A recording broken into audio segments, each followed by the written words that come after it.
수험생 여러분 안녕하십니까? 오소방 원격학원에서 소방 공무원 강의를 진행하는 이종우라고 합니다. 자, 이번 시간에 저희 세 번째 이제 연소의 세 가지 요소와 그리고 네 가지 요소를 한번 같이 보도록 하겠습니다. 여러분, 우리가 연소가 될 때 세 가지 3요소라는 게 있고요. 그리고 네 가지 4요소라는 게 있는데, 제가 앞에서 설명을 드렸다시피 가장 대표적인 건 이렇게 세 개가 있다고 했습니다. 가연물이 있고, 산소공급원이라는 게 있고, 점화원이라는 게 있다 그랬죠.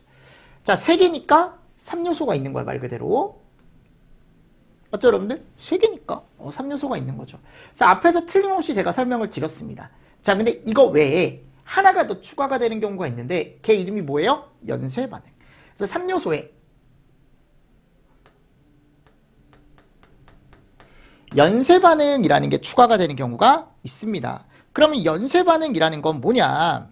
기본적으로 우리가 지속적으로 불꽃을 보이며 타는 반응을 얘기하거든요. 불꽃을 보이며 타는 반응을 우리가 무슨 반응이라고 얘기하냐면 연쇄 반응이라고 얘기합니다. 자, 그러면 3요소는 연쇄 반응이라는 게 없어요. 그죠? 그래서 이 3요소는 특이한 게 뭐냐? 불꽃이 외부로 보이지 않습니다. 아셨죠? 그렇다고 타지 않는 게 아니고 얘가 훨씬 잘 타는 거예요. 지속적으로 훨씬 불꽃을 내면 활활 타는 반응이 연쇄 반응이라고 했으니까. 요것도 타긴 타는데 바깥쪽으로 불꽃이 보이지 않기 때문에 얘처럼 활활 타는 것처럼 보이진 않는다. 그렇다고 얘가 뜨겁지 않다? 아니요, 뜨거워요, 여러분들. 그래서 대표적인 게 요 3요소가 숯 같은 거. 그래서 우리가 숯을 보면은 바깥쪽으로 불꽃이 보인다기보다는 약간 안쪽부터 빨개지면서 달궈지면서 이제 거기서 나오는 열로 인해서 우리가 이제 고기를 구워 먹거나 하거든요. 알죠? 여러분들 숯 같은 거 우리 많이 먹잖아요. 그치. 숯을 먹는 게 아니지. 숯을 먹으면 큰일 나요. 숯 먹으면 병원 가야 되니까 숯을 먹는 게 아니고 숯에다가 우리가 고기를 구워 먹잖아요. 그죠? 그 고기를 구워 먹을 때 그 숯을 보면 불꽃이 바깥쪽으로 막 활활활활 막 이렇게 나오진 않는다고. 안쪽만 시뻘겋게 돼가지고 여러분들 어떻게 보면 거기서 이제 열만 나오는. 우리가 걔를 그래서 뭐라고 얘기하냐면 뭐 자결연소 또는 무영, 불꽃이 없다. 또는 표면 연소. 그러니까 불꽃이 보이지 않지만 표면에 연소가 되는 것처럼 여러분들 빨갛게 되긴 하죠. 그죠? 그리고 얘가 신부화재라는 게 뭐냐면 가연물이 이렇게 있으면 바깥쪽에 불꽃이 보이는 게 아니고 요 안쪽에 불꽃이 보이더라. 안쪽에. 그래서 안쪽에 깊을 심자라고 해가지고 신부, 깊은 곳에서부터 불꽃이 나는 걸 우리가 신부화재라고 얘기합니다. 됐죠? 자, 근데 4요소가 있어요. 4요소. 4요소는 뭐냐면 표면에 화재가 난대. 즉 가연물이 이렇게 있을 때 이 표면에서 불꽃이 보이는 거야, 얘는. 가연물 표면 자체에서 불꽃이 보이는 거죠. 그래서 얘 이름이 뭐라고요? 표면화재, 표면화재. 그리고 바깥쪽에 뭐가 보인다 이제? 불꽃이 보여요. 발염, 유염. 다 불꽃이 보인다라는 뜻이지. 그지? 그래서 연쇄 반응이라는 게 나타나는 게 훨씬 더 잘 타는 거고 훨씬 더 뜨겁고 3요소가 안 뜨겁다라는 게 아니지만 3요소와 비교했을 때 4요소가 훨씬 열이 많이 나게 되어 있습니다. 아셨죠? 그래서 이런 것도 같이 보십시오. 그래서 3요소나 4요소는 연소의 조건이에요. 근데 하나라도 충족하지 않으면 연소 반응은 일어나지 않고 일어나고 있다고 하더라도 반응이 더 이상 진행되지 않는다. 그래서 나중에 가보면 이 3요소나 4요소 중에서 하나를 끊어요. 하나를 끊으면 더 이상 연소 반응이 지속되지 않거든요. 그걸 우리가 뭐라고 하냐면 소화라고 얘기합니다. 뭐라고 얘기한다고? 소화.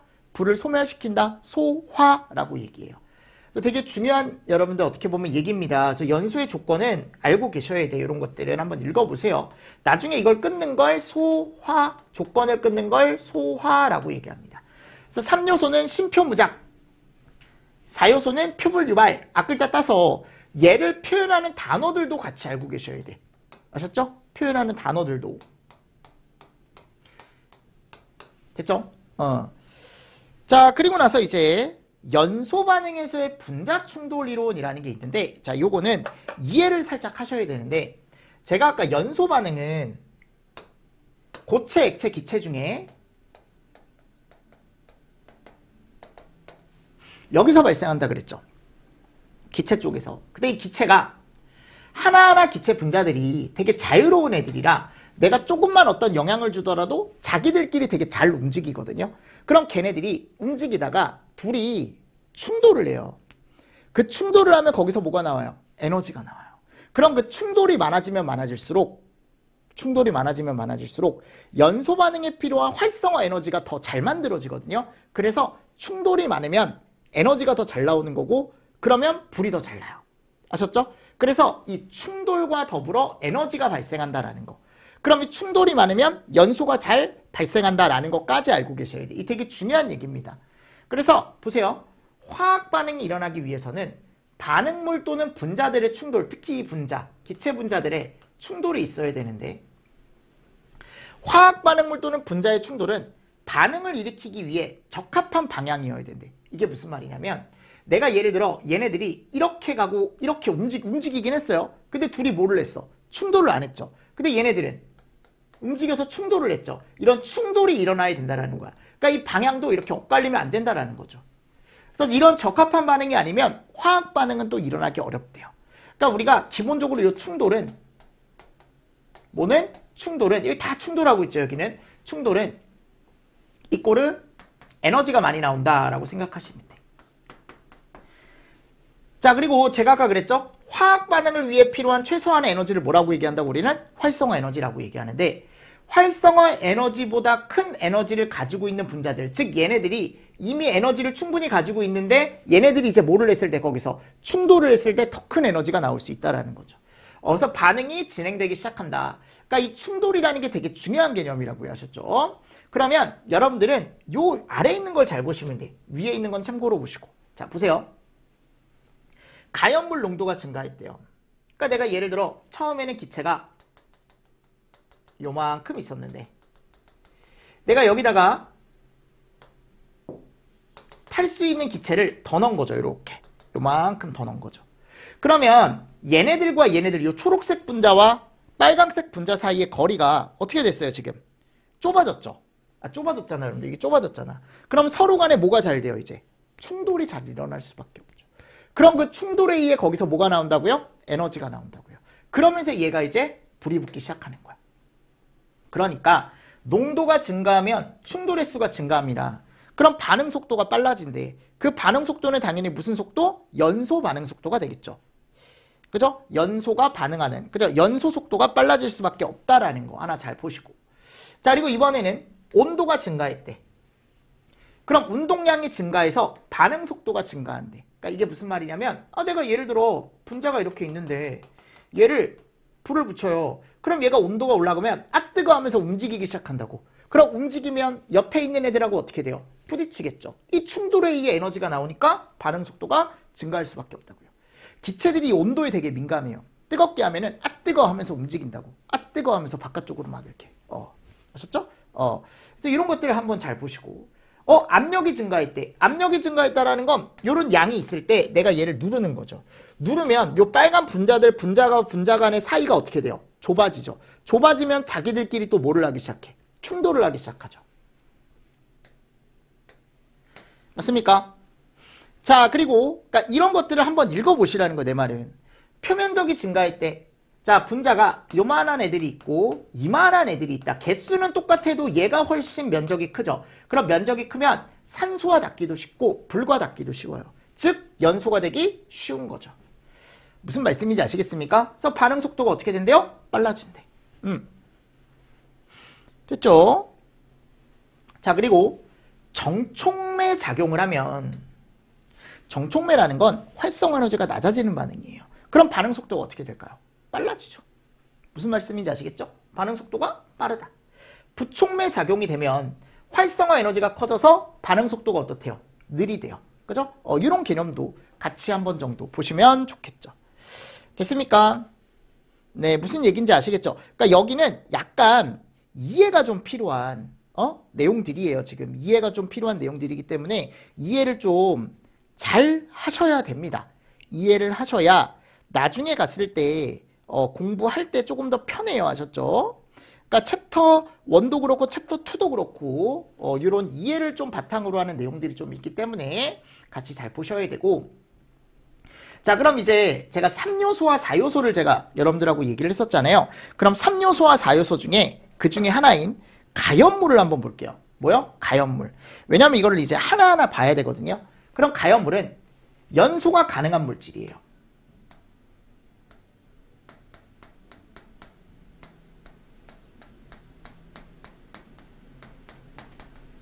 물질입니다. 그죠? 그래서 쉽게 뭐가 된대요? 산화가 된대. 얘 이름을 우리가 환원제라고 얘기한대요. 쉽게 산화되는 물질. 즉 산소를 쉽게 가져올 수 있는 물질을 우리가 산화제라고 얘기합니다. 쉽게 산화가 될 수 있는 물질을 환원제라고 얘기합니다. 아셨죠? 그래서 환원제라고 얘기하는데, 환원제는 그래서 남한테서 뭐를 잘 뺏어오는 애들이다? 산소를 정말 쏙쏙들이 잘 뺏어올 수 있는 애들이다. 그리고 얘네들은 정말 많은 양의 열이 나오는 물질을 우리가 가연물이라고 얘기한대요. 어렵지 않죠? 근데 이 가연물을 우리가 이제 보통 얘기했을 때 거기 가보면 구비조건이라는 게 있어요. 구비조건. 이 구비조건은 뭐다? 쉽게 발화하는 물질이다 라고 되어 있죠. 쉽게 발화하는 조건. 그러면 가연물은 1번에 가보면 크거나 넓을수록 쉽게 발화하는 조건이라는 게 있어. 즉 가연물이 이런 조건들을 가지고 있으면, 이런 조건들이 크면 클수록 가연물이 되기 쉽대요. 아셨죠? 그러면 읽어보면 돼. 왜냐하면 큰 건 어렵지 않아요. 보세요. 아까 충돌론 잘 생각해 보시면 돼. 발열량이 크대, 반응열이 크대, 연소열이 크대, 연소 속도가 크대, 가연물이. 즉 열이 발생되는 양이 크고, 반응했을 때 나오는 열이 크고, 연소 시에 나오는 열이 크고, 연소 속도가 빠르대, 가연물이. 그러니까 결국은 결론, 연소가 그만큼 빨리 된다라는 거죠. 그죠? 그러면 열량이나 연소 속도가 클수록 쉽게 연소한다. 당연한 거죠. 그죠? 그래서 연소 발열량이 크면 클수록, 반응열이 크면 클수록, 연소열이 크면 클수록, 연소 속도가 크면 클수록 뭐가 되기 쉽다? 가연물이 되기 쉽다. 됐죠? 자, 그리고 나서 산소와의 친화력이래요. 그럼 산소와의 친화력은 산소와 만나는 횟수. 그죠? 그러니까 산소와 만나는 가능성, 만날 가능성. 내가 산소를 떨어뜨리지 않고 야 일로 와 라고 해서 친하게 받아들일 수 있는 애들. 그러니까 산소와 결합력이 좋은 거죠. 그러니까 그럴수록 쉽게 연소할 수밖에 없겠죠. 왜냐하면 완전 연소 형태로 될 거니까. 무슨 말씀인지 아시겠습니까? 네, 요거 잘 알고 계시면서 넘어가 주시면 되고. 자, 그리고 봐봐. 면적이 넓대요. 그래서 표면적이나 비표면적이 큰 물질이 산소와 접촉하기 쉽대. 그래서 어떻게 연소한대요? 쉽게 연소한대요. 그래서 우리가 표면적, 비표면적이 크면 기본적으로 산소와 접촉하기도 쉽고, 그리고 만일 불이 있으면 그 불과 닿는 면적도 크고, 그래서 연소하기 쉽다고. 중요합니다. 그래서 밑에 가보면 제가 요걸 넣어놨을 거야. 다음 페이지일 거예요. 다음 페이지에 요 그림을 넣어놨을 겁니다. 우리가 요 비표면적 또는 이제 뭐 전표면적 또는 그냥 표면적이라고 같이 보시면 돼요. 자, 이런 애가 있다. 예를 들어, 자, 이런 가연물이 있대요. 얘를 한번 들어보는 거야. 이게 4cm, 4cm, 4cm짜리 가연물이 있대요. 그럼 얘는 표면적이 또는 비표면적이 4 곱하기 4짜리가 6면에 있는 거죠? 그럼 얘가 몇 cm? 96. 맞죠? 여러분들 전체 표면적이 이렇게 되는 거죠. 됐죠? 그러면 얘가 산소와 닿는 면적은 얘가 되는 거야. 근데 내가 얘를, 똑같은 애를 잘라요. 깍둑썰기에서. 깍둑썰기에서 이렇게 잘라요. 깍둑썰기 뭔지 아시죠? 깍두기처럼 이렇게 자르는 거. 어제 갑자기 기억이 나서 와이프가 테니스 모임이 있어요. 그래서 테니스 모임이 있어서 저녁을 먹고 들어온대. 어제. 그래가지고 저녁을 우리 이제 큰딸이랑 작은딸이랑 집에서 이제 먹으려고 했는데, 점심에도 카레를 먹어가지고, 점심에 카레를 먹었어요. 근데 저녁에도 카레가 있는 거야. 그 애들이 좋아하겠어? 안 좋아하잖아. 그래서 큰딸한테, 딸아, 세빈이에요. 이름이 세빈인데 제가 얘기했었죠. 세빈이라고. 세빈아, 그 저녁에 카레 먹을래? 아니면 우리 나가서 먹고 올까? 그러니까 당연히 애기들 입장에선 나가서 먹는다 그러지. 나가서 먹는데 뭐 먹을래? 그러니까 마라탕을 먹겠대. 근데 마라탕은 지난주에 먹었거든. 친구가 초등학생인데 초3인데 마라탕을 그렇게 좋아하더라고요. 애들이 원래 잘 먹는데요. 그래서 내가 너무 안 땡겨가지고 오늘 밥을 안 먹었으니까 우리 밥을 한번 먹어보는 게 어떨까. 저는 점심에 그냥 닭가슴살 먹었거든요. 그러니까 이제 그러면은 내가 부대찌개를 제안을 했어요. 의정부니까. 야, 부대찌개 한번 먹자 오랜만에. 라면사리 넣어줄게. 햄사리도 하나 추가시켜주고. 싫대. 그럼 뭐가 좋냐? 다시 한번 생각해봐라. 그러니까 이제 국밥을 먹게. 국밥. 근데 거기에 깍두기가 진짜 맛있어요. 그러니까 우리 애기들이 국밥을 되게 좋아해요. 저도 좋아해요. 저도 순댓국, 돼지국밥 이런 거 엄청 좋아하거든요. 그래서 가서 이제 먹은 거지. 근데 우리 큰딸이 어디서 배웠는지 모르겠지만 깍두기 있죠. 갑자기 보니까 생각이 나. 깍두기를 그 국밥 그릇 있죠. 팔팔 끓는 데다가 넣는 거야. 그거를 국물까지 다 해가지고 이렇게 먹으면 맛있다고. 아저씨인 줄 알았잖아. 근데 기가 막히게 저도 그렇게 먹거든요. 저는 깍두기 국물만 넣어요. 약간 그래야 약간 감칠맛이 좀 더 올라오더라고. 그러니까 살이 찌는 거야. 하여튼 그러니까 보고 내가 깜짝 놀랐잖아. 와, 먹을 줄 아는구나. 그리고 깍두기 그 국밥 나오기 전에 깍두기랑 그 공깃밥 있죠. 그거를 반 그릇을 비워요. 깍두기랑만 해가지고. 자기는 깍두기만 있으면 된대. 다른 거 필요 없대. 밥 반찬으로. 얼마나 대견합니까? 어떻게 보면 되게 밥 먹이기도 편해요. 걔는. 이제 둘째가 좀 까다로워요. 둘째가 5살짜리가 어제 옆에 가가지고 이제 국밥집에 가가지고 또 국밥을 같이 먹었는데 우리 둘째는 따로 하나 더 시켜줄 필요 없으니까 이제 큰딸 거 이렇게 해서 나눠줬죠. 왜냐면 둘이 딱 맞거든. 그렇게 하면. 왜냐면 많이 못 먹으니까. 근데 둘째는 건더기는 별로 안 좋아해. 이런 거 깍두기 이런 거 안 좋아하고 그냥 국물만 먹어요. 국물만. 국물을 엄청 좋아해요. 예. 그 나하고 똑같아. 식성이. 저 국물 좋아하고 깍두기 이런 거 좋아하고 그죠? 와이프는 국물 안 먹거든 잘. 그래서 하여튼 그게 중요한 게 아니고 이렇게 깍둑썰기를 한 거야. 그러니까 어제 애가 많이 컸구나라는 걸 느꼈어요. 이렇게 자르는 거죠. 이렇게 잘라요. 그러니까 어떻게 잘랐냐면 4개씩 잘랐어. 하나, 둘, 셋, 넷. 여기도 있죠. 하나, 둘, 셋, 넷. 이렇게 해가지고 깍둑썰기해서 했더니 얘가 결국 1 곱하기 1짜리가 6개가 나오는 거지. 요거 하나가. 표면적이. 그죠? 이 정육면체니까 이것도 마찬가지로. 근데 이거는 잘랐으니까 총 이걸 잘라보니까 64개가 나왔대. 그럼 얘는 표면적이 이렇게 나오는 거야. 똑같은 모양임에도 불구하고 내가 얘를 얇게 잘랐을 때 산소와 닿는 면적이 압도적으로 많죠. 얘는 왜냐하면 안쪽은 산소와 닿지 않잖아요. 근데 이걸 잘라놓으니까 안쪽까지 산소와 닿게 되는 거죠. 그러니까 표면적이 넓어질 수밖에 없다라는 거지. 그치? 그러니까 이거를 알고 계셔야 돼. 덩어리 상태의 가염물보다 내가 걔를 어떻게 했을 때 얇게 잘랐을 때 슬라이스 쳤을 때 그 슬라이스 친 가염물이 훨씬 더 불이 붙기 쉽다고요. 연소하기가 쉽다고. 됐죠? 같이 보시고 넘어가 주시면 됩니다. 자, 됐고요. 그리고 나서 이제 온도나 압력.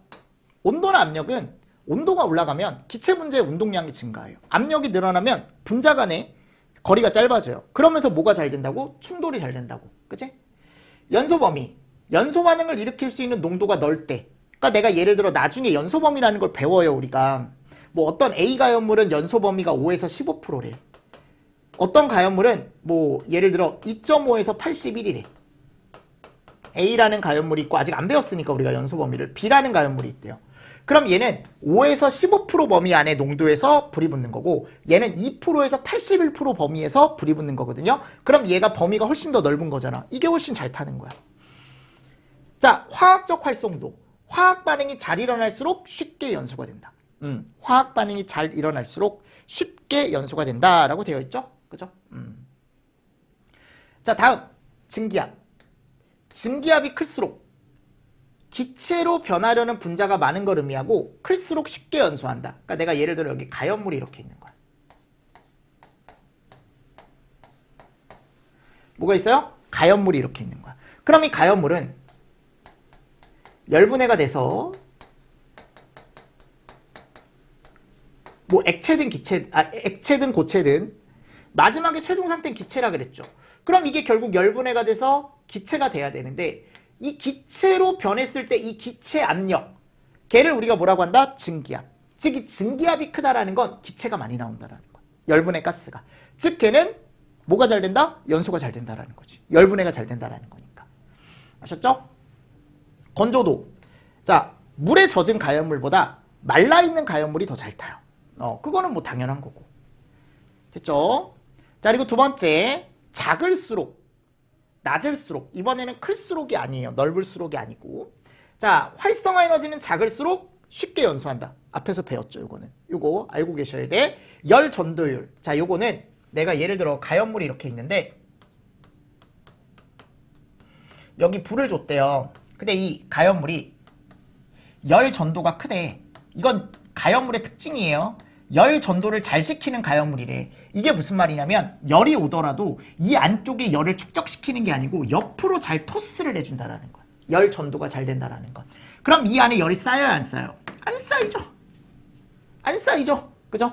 안 쌓이잖아. 그러니까 우리는 열 전도도가 큰 가연물은 열 축적이 잘 안 되는 거야. 즉 불이 잘 안 붙는 거고, 만일 반대로 열 전도도가 낮다라고 한다면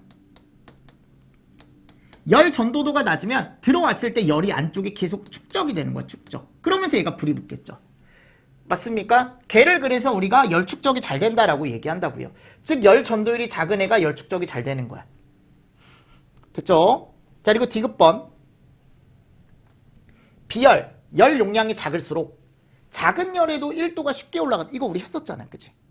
작은 열에도 1도가 쉽게 올라가서 쉽게 연소한다 라고 되어 있고, 리을번, 비점, 용점, 고체, 액체, 기체로의 변화가 빠르게 변할수록 쉽게 연소한다 라고 되어 있습니다. 그러니까 이게 무슨 말이냐면 비점이나 용점은 뭐예요? 비점은 끓는 점이죠. 용점은 녹는 점이죠. 자, 이게 낮다라는 건 그만큼 빨리 끓고 그만큼 빨리 녹는다라는 거야.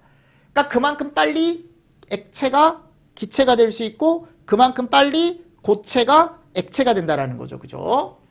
무슨 말씀인지 아시겠죠? 그래서 이게 워낙 빨리 된다. 왜냐하면 낮은 애일수록, 그러니까 10도에서 끓는 애와 50도에서 끓는 애를 비교해보면 10도에서 끓는 애가 훨씬 위험한 거거든요. 피점이 낮은 애니까. 그죠? 됐습니까? 자, 비중은 우리 앞에서 했죠. 가벼운 물질, 이게 무게라고 했어요. 물과의 무게를 비교한 거다. 그래서 가벼운 애일수록 위로 잘 뜨는 거니까 이게 기체 쪽 얘기하는 거야. 기체 같은 애들. 그래서 산소와 접촉이 더 쉽대, 이런 애들이. 인화점, 발화점, 요거는 불이 붙는 온도예요. 뒤에서 배워요. 인화점, 발화점. 그럼 인화점, 발화점, 불이 붙는 온도가 낮은 애가 빨리 불이 붙는 거죠. 낮은 온도에서 불이 붙는 거니까. 그죠? 그래서 그럴수록 어떻게 된대요? 쉽게 연소한대. 맞죠? 낮은 온도에서 불이 붙을수록 쉽게 연소한다 라고 되어 있습니다. 쉽게 연소한다. 오케이. 자, 그리고 10번 표면 장력. 자, 요게 이제 나와 있는데 이거는 우리가 이 꼴을 결합력이라고 생각하시면 되거든. 결합력. 그러니까 이게 분자 간의 결합력이 작으면 분자 간의 결합력이 크다라는 건 자기들끼리 손을 꽉 잡고 있어서 변화가 잘 되지 않는 거예요. 근데 이게 만일 표면 장력이 작다, 결합력이 작다라고 얘기하면은 얘가 손을 놓기 시작해요. 그럼 옆으로 어떻게 돼? 퍼지죠. 옆으로 퍼지면 산소와 닿는 면이나 열과 닿는 면이 커지겠죠. 그러니까 표면 장력이 작은 애일수록 우리는 가연물이 되기 쉬운 거예요. 아셨죠? 꼭 알고 계셔야 돼. 자, 근데 여기 참고에 가보면 액체의 자유표면은 외부에서 인력을 받지 않는데, 자, 액체가 있으면 이 자유표면은 외부 쪽에서 끌어당기는 힘에 의해서 얘가 깨지지 않는데요. 그러니까 무슨 말이냐면 이게 세다. 요거 분자력이라는 게 있기 때문에. 그래서 우리가 물을 얘기하면 물은 공유결합을 하고 있는 물질입니다. 또 물 자체는 공유결합이지만 물분자와 물분자 두 개는 또 무슨 결합을 하냐면 수소결합이라는 거예요. 자, 결론. 결국 뭐가 세다? 결합력이 세다라는 게 나와요. 얘네들끼리 서로 뭐를 잘 잡고 있는 거예요? 손을 되게 잘 잡고 있어요. 자기들끼리. 손을 꽉 잡고 있다고. 우리가 놓치지 않기 위해서 손을 꽉 잡고 있다고요. 그러면 얘네들이 손을 계속 꽉 잡게 되면 물분자끼리 서로 잘 붙는 거거든요. 맞죠? 자기들끼리 손을 잘 잡고 계속 안쪽으로 어떻게 되냐면 얘네들이 서로 붙기 위해서 안쪽으로 계속 움츠러들어요. 그래서 물방울을 여러분들 보면요. 생긴 모양이 구 모양이야. 구 모양. 결합력이 되게 세기 때문에. 그러니까 결합력이 세다라는 건 결국 표면 장력이 세다라는 거라고요. 아셨죠? 그러면 이 구 모양으로 계속 안쪽으로 모이게 되면 얘가 결국 이렇게 동그란 축구공 모양이라는 걸 나타내는데, 자, 그래서 표면 장력이 크잖아요? 그럼 얘네들은 결합력이 세기 때문에 안쪽으로 계속 움츠러들어요. 근데 중요한 건 뭐다? 그런 물방울이 불을 여러분들 끄고자 떨어졌을 때 이게 표면 장력이 너무 크면 좋을 게 없어요. 이게 조그맣게 떨어지는 것보단 얘네들이 조금 손을 좀 놔줘가지고 옆으로 좀 퍼져서 불을 덮어주면 더 좋겠죠. 그죠? 그래서 표면 장력이 크면 소화력이 오히려 떨어진대. 근데 물이 표면 장력이 되게 세다고요. 원래 기본적으로 결합력이 강하기 때문에. 그래서 침투력도 좀 떨어지게 되고 하기 때문에 우리는 나중에 표면 장력을 낮추면 소화 효과를 증가를 시킬 수가 있어요. 그러니까 물을 이렇게 구 모양이 아니고 약간 이렇게 옆으로 퍼지는 모양으로 만들어지는 거죠. 근데 표면 장력이 낮으면 분자가 자유로워져. 그러니까 가염물의 분자가 옆으로 퍼지면서 연소 확산은 더 빨라진대. 즉 가염물이 되기 위한 조건에 표면 장력이 작다라는 게 들어가는 이유가 이것 때문이야. 이거. 아셨죠? 무슨 말씀인지 아시겠습니까? 네. 그래서 이게 이제 액면을 축소하려는 장력, 표면에 걸리는 당기는 힘, 얘가 옆으로 퍼져나가지 않으려고 자기들끼리 손을 잡고 당기는 힘을 우리가 표면 장력이라고 얘기하거든. 근데 그렇게 알아두실 필요 없고 표면 장력은 그냥 이꼬르 뭐다? 결합력이다 라고 알고 계시는 게 제일 편해요. 아셨죠? 네. 됐습니다. 자, 증발열. 증발 시 필요로 하는 열이 작다. 그러니까 내가 액체가 있으면 걔를 증발시킬 때 필요한 열이 작대. 그러니까 조그만 열에도 증발이 잘 된다라는 거죠. 그렇게 증발열이 작은 애는 뭐가 쉽다? 연소가 쉽다고. 아셨죠? 증발열이 작은 애. 즉 증발열이라는 건 뭐다? 증발 시 필요로 하는 열이 작은 애일수록 연소하기 쉽다라는 거 한 번 더 보시면서 넘어가 주시면 됩니다. 됐죠? 이런 것도 시험 문제 이미 출제가 됐어요. 자, 점성은 끈적끈적한 애거든? 여러분들 끈적끈적한 점성이라는 게 크다라는 건 얘네들이 똘똘 뭉쳐있을 때 옆으로 잘 퍼지지 않는다라는 거야. 왜냐면 끈적끈적하니까. 그럼 내가 얘를 점성을 좀 낮추면 얘가 좀 느슨해지면서 옆으로 퍼질 수 있다라는 거거든요. 그래서 점성이 작을수록 옆으로 잘 퍼진대. 그래서 산소와 잘 만난대. 연소 하한계. 이거는 아까 우리 연소 범위에서 제가 아까 5에서 15라 그랬죠. 요게 낮은 애일수록 연소 범위가 더 넓어지는 거거든요. 그리고 쉽게 불이 붙을 수 있는 거고 나중에 배워요. 최소 산소 농도. 요거는 이제 불을 붙일 때 연소 시에 필요한 산소, 최소 산소 값이거든요. 그럼 연소 시에 필요한 최소 산소 값이 낮은 애가 더 잘 타는 애죠. 그죠? 이런 것도 같이 보시면 좋습니다. 그래서 시험 문제는요. 이게 잘 나와. 여러분 작거나 낮은 조건이 더 잘 나와요. 뭐가 더 잘 나온다고요? 얘가 더 잘 나와. 작거나 낮은 게 큰 거보다. 그럼 작거나 낮은 건 우리가 포인트로 암기할 수가 있는데 요런 거 특히 요 B자로 시작되는 거 있죠. 뭐 이런 것들을 한번 읽어보시고 비열, 비점, 비중 요런 것들이 낮은 애예요. 보통 낮은 애일수록 가염물이 되기 쉬운 거고 무슨 점, 뭐 인화점, 발화점, 온도 포인트 있죠. 온도 포인트는 온도에 관련된 점들은 낮으면 위험한 거예요. 낮으면 가염물이 되기 쉬운 거야. 끓는 점도 마찬가지. 아셨죠? 녹는 점도 마찬가지예요. 그리고 이런 것들은 조금 특이하게 잘 보셔야죠. 표면 장력이나 증발열. 좋습니까? 그래서 가염물이 되기 쉬운 조건 같은 경우는 문제로 만나봤을 때 문제로 만날 확률이 되게 높은 문제 중에 하나입니다. 여러분들 나중에 갔을 때. 그리고 요 아래에 있는 애들 보세요. 얘네들은 아무리 많이 있어도 뭐가 될 수가 없대요? 가염물이 될 수가 없대. 아무리 많이 있어도 가염물이 될 수가 없대요. 아셨죠? 그래서 우리가 보통 얘기했을 때 영조건소들. 자, 영조건소라는 건 우리가 주기율표상에 갔을 때 맨 오른쪽에 불활성 기체족이 있었어요. 그죠? 영조건소. 헬레, 아크, 세. 요런 애들. 자, 요런 애들은 더 이상 반응을 하지 못하는 애들이에요. 그래서 얘네들은 더 이상 산화가 되지 않습니다. 그래서 우리가 뭘로 사용할 수 있다 그랬어요? 이거를 소화 약재로 사용한다 그랬죠.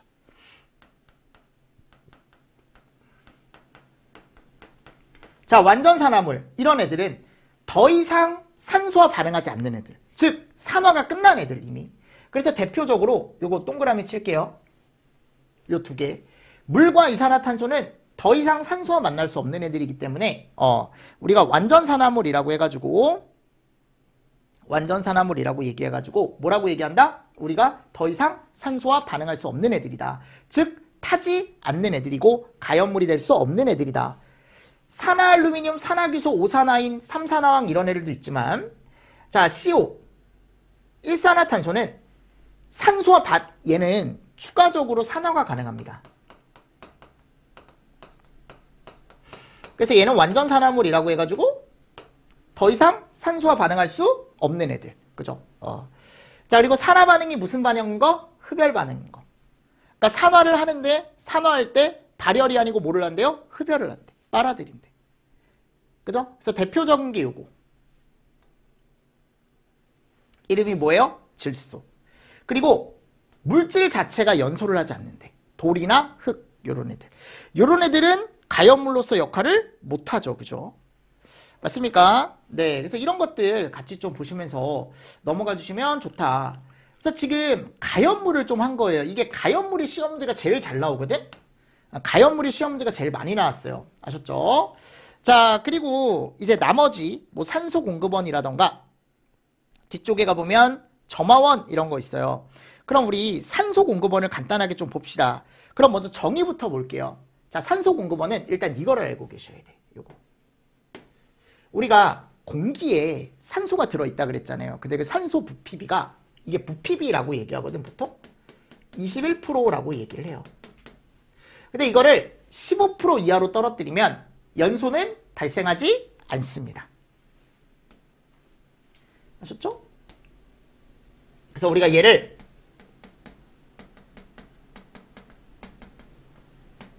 네, 질식소화라고 얘기해요. 뭐라고 얘기한다고? 질식소화라고 얘기해요. 질식소화. 자, 그리고 제가 공기의 분자량은 얼마라 그랬어요? 29라 그랬죠? 29. 자, 우리는 요 부피 중심으로 알고 계시면 돼. 부피비. 요거 제가 이제 21%라 그랬죠. 근데 우리가 질량비로 따지면 요 정도 된대. 근데 질량비는 거의 얘기하지 않습니다. 저 참고로만 보세요. 요 정도 보시면 돼. 요 정도. 또는 아르곤을 1%라고 얘기하기도 하지만 아르곤을 우리가 얘기를 잘 안 해요. 아셨죠? 근데 1%라고 그냥 하나 알고 계시면 되고 자, 중요한 거 여기 가보면 산소 공급원은 제가 떨어뜨리면 소화가 된다 그랬죠? 얘 이름을 뭐라고 얘기한다고 우리가 무슨 소화? 질식소화라고 얘기하는데 질식소화라고 얘기하는데 이 질식소화를 위해서 산소 농도를 21%에서 15% 이하로 떨어뜨려줘야 된다고 21%에서 15%로 아셨죠? 그럼 21%에서 15%로 떨어뜨려뒀다라는 건 불이 꺼진다라는 거고 그러면 이게 산소가 떨어지면 불도 꺼지지만 누구도 꺼진다? 사람도 꺼진다고요. 그래서 우리가 CO2라는 소화약제를 사용을 하지만 상용으로 사용을 안 하는 게 주로 사용을 안 하는 게 이것 때문에 그래. 너무 위험하니까. CO2가 질식 효과가 너무 좋거든요. 근데 이게 뿌려지면 불이 잘 꺼져요. 근데 사람도 꺼져. 그것 때문에. 그죠? 그래서 위험하다. 자, 그리고 조연성, 지연성 가스. 자, 이게 결국 산소가 또는 공기가 대표적인 조연성, 지연성 가스거든요. 자, 조연, 지연이라는 게 뭐냐? 남을 돕는 가스예요. 근데 뭐를 돕는 가스냐면 연소를 돕는 가스. 뭐를 돕는 가스라고? 연소를 돕는 가스를 조연성 또는 지연성 가스라고 얘기하는데 지연성보단 조연성이란 말을 더 많이 써요. 아셨죠? 그래서 조연성 가스의 종류는 가연물이 잘 탈 수 있도록 도와주는 가스라고 제가 얘기했고 종류가 이런 애들이 있다. 오공산 염불. 손오공이 산에 가서 염불을 외운다. 손오공이 산에 가서 염불을 외운다. 가장 대표적인 게 이런 애들. 공기와 산화제. 산소죠, 산소. 왜냐면 공기 안에 어차피 산소가 들어있으니까. 그리고 불소나 염소는 요거일 때 단일 원소가 아니고 F2 분자일 때 염소 분자일 때 조연성 가스가 될 수도 있대. 이렇게 있을 때는 할로겐 원소잖아요. 얘는 그죠? 우리 원소 주기율표상에 얘를 내가 뭘로 사용할 수 있다 그랬어요? 소화 약제로 사용할 수 있다 그랬죠. 이거는 원자 형태일 때, 원자 형태일 때. 얘는 분자일 때, 분자일 때. 그러니까 헷갈리지 마시라고. 하여튼 오공산 염불이라는 애가 조연성 가스래요. 조연성 가스, 지연성 가스 종류래. 아셔야 돼. 됐죠? 그리고 산소 공급원 역할을 할 수 있는 물질들이 따로 있어요. 그래서 위험물 중에 1류와 6류 그리고 5류 이건 나중에 배울 거예요, 여러분들. 지금은 그냥 156이라고 해가지고 156. 얘네들이 이름이 산화성, 자기반응성이잖아요. 요런 애들이 다 뭐로서의 역할을 할 수 있냐면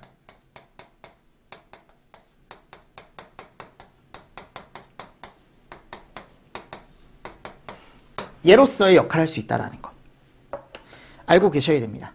됐죠? 그리고 내가 가염물이 막 타고 있는데 거기다가 내가 산소 농도를 때려 넣어준대. 산소 농도. 그러면 가염물은 더 빨리 탑니다. 그래서 이 증가시 발생할 수 있는 현상은 한번 기출이 된 적이 있기 때문에 알고 계셔야 돼. 연소 속도가 어떻게 된대요? 빨라진대. 일반적으로 산소라는 건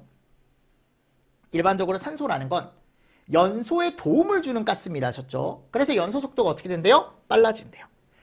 그리고 발화점이 낮아진대. 즉 인화점도 얘기할 수 있는데 요 온도 포인트가 낮아진다라는 건 그만큼 빨리 탈 수 있다라는 거라고 제가 아까 가염물 구비 조건에서 말씀드렸잖아요.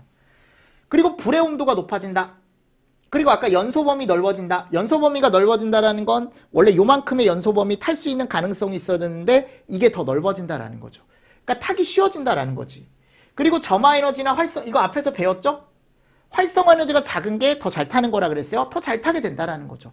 이런 것들은 나중에 학습을 하시면 아까 가염물의 구비 조건만 잘 학습을 해두셔도 충분히 그대로 가지고 오실 수 있습니다.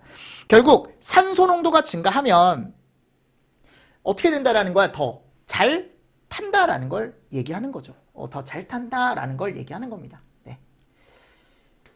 자, 5번째 이제 연소 시에 필요한 공기량이나 또는 산소량을 계산할 수 있다. 실제 공기량은 가염물질을 실제로 완전 연소시킬 때 필요한 공기량이 이건 실제로 필요한 거고 얘는 이론적으로 필요한 거고 그죠? 그래서 과잉 공기량은 아까 얘기했습니다. 실제로 내가 태울 때 필요한 게 15였어. 근데 이론적인 건 10이었다고. 그럼 더 필요한 건 5죠. 5. 과잉으로 들어간 거. 과잉으로 필요한 건 5가 더 필요한 거죠. 그래서 15에서 5를 빼면 이론 공기량이 나온다라고 제가 앞에서 말씀을 드렸었고. 근데 중요한 게 어차피 우리는 실제로 들어가는 양은 못 구해요. 우린 계산식을 통해서 구할 수 있는 거기 때문에 요게 중요한 거야, 두 개가. 이론적인 공기량과 이론적인 산소량. 그럼 이론 산소량은 어떻게 구한대요? 가염물을 완전 연소시키기 위해서 필요한 최소한의 산소량을 우리가 뭐라고 한다? 이론 산소량이라고 얘기한다고. 이론 산소량. 맞죠? 그래서 이런 이론 산소량 또는 여기 가보면 뭐 실제 공기량, 이론 공기량, 과잉 공기량, 뭐 이론 산소량 이런 게 있지만 제가 앞에서 공기비는 이건 그냥 공식만 적어드릴게요. 한 번 더. 공기비라는 걸 구할 수 있는데 공기비는 내가 어떻게 구한다라고 했냐면 실제 공기량을 뭘로 나눠주면? 그렇지. 이론 공기량으로 나누면 뭐가 나온다 그랬어요? 제가 공기비가 나온다 그랬죠? 요거 하나 옆에다 살짝 적어두시고 실제 공기량 옆에다가 또는 이론 공기량 옆에다가 적어두셔도 되고요. 결국 얘네 두 개를 가지고 우리가 공기비라는 걸 구할 수 있고 이론 공기량은 실제 공기량을 과잉 공기량으로 나눈 거다라고 말씀을 드렸습니다. 뺀 거다라고 말씀을 드렸습니다. 그죠? 자, 그래서 여기 제가 공식을 하나 적어놨는데 이 공식이 뭐냐면 이론 산소량 구하는 공식이거든요. 자, 이론 산소량은 공기량에다가 몇을 곱한대요? 21%를 곱한대. 몇을 곱한다고? 21%. 이게 왜 그러냐면 제가 아까 그랬어요. 공기 안에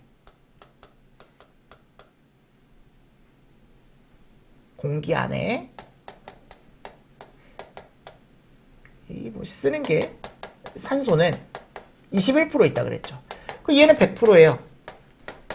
그럼 내가 산소량을 구하고 싶으면 공기량에다가 21%를 곱해주면 산소가 나오는 거죠. 맞죠?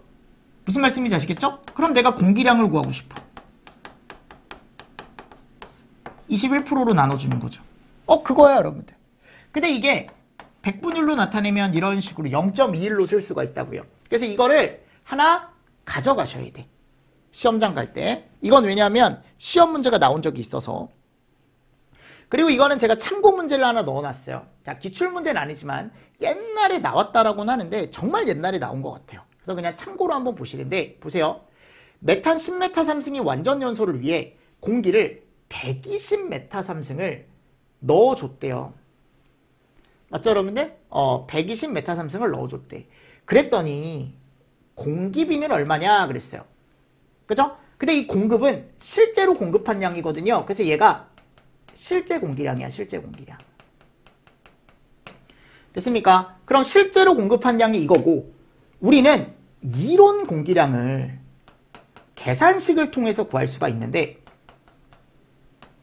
뭐를? 이론 공기량. 그러면 이론 공기량은 뭐를 알아야 되냐면 이론 산소량이라는 걸 알아야 돼요. 그럼 이론 산소량은 어떻게 구하냐? 아니 지금 메탄이 10메타삼승이라면서요.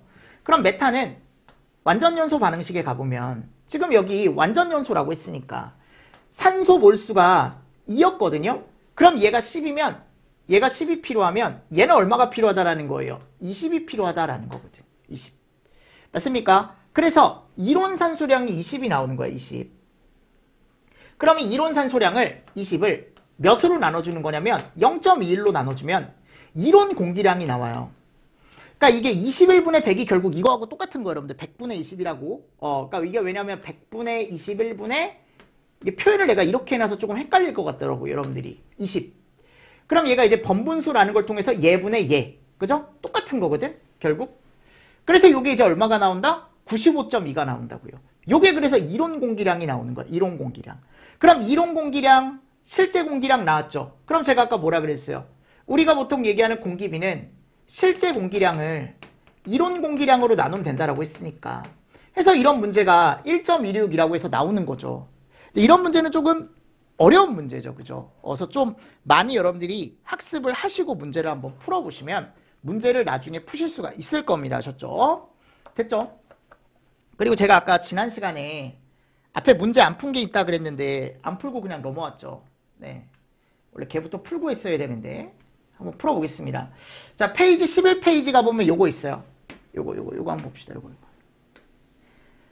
왜냐면 우리가 이제 메테인 완전연소 반응식을 배웠기 때문에 얘라 그랬죠?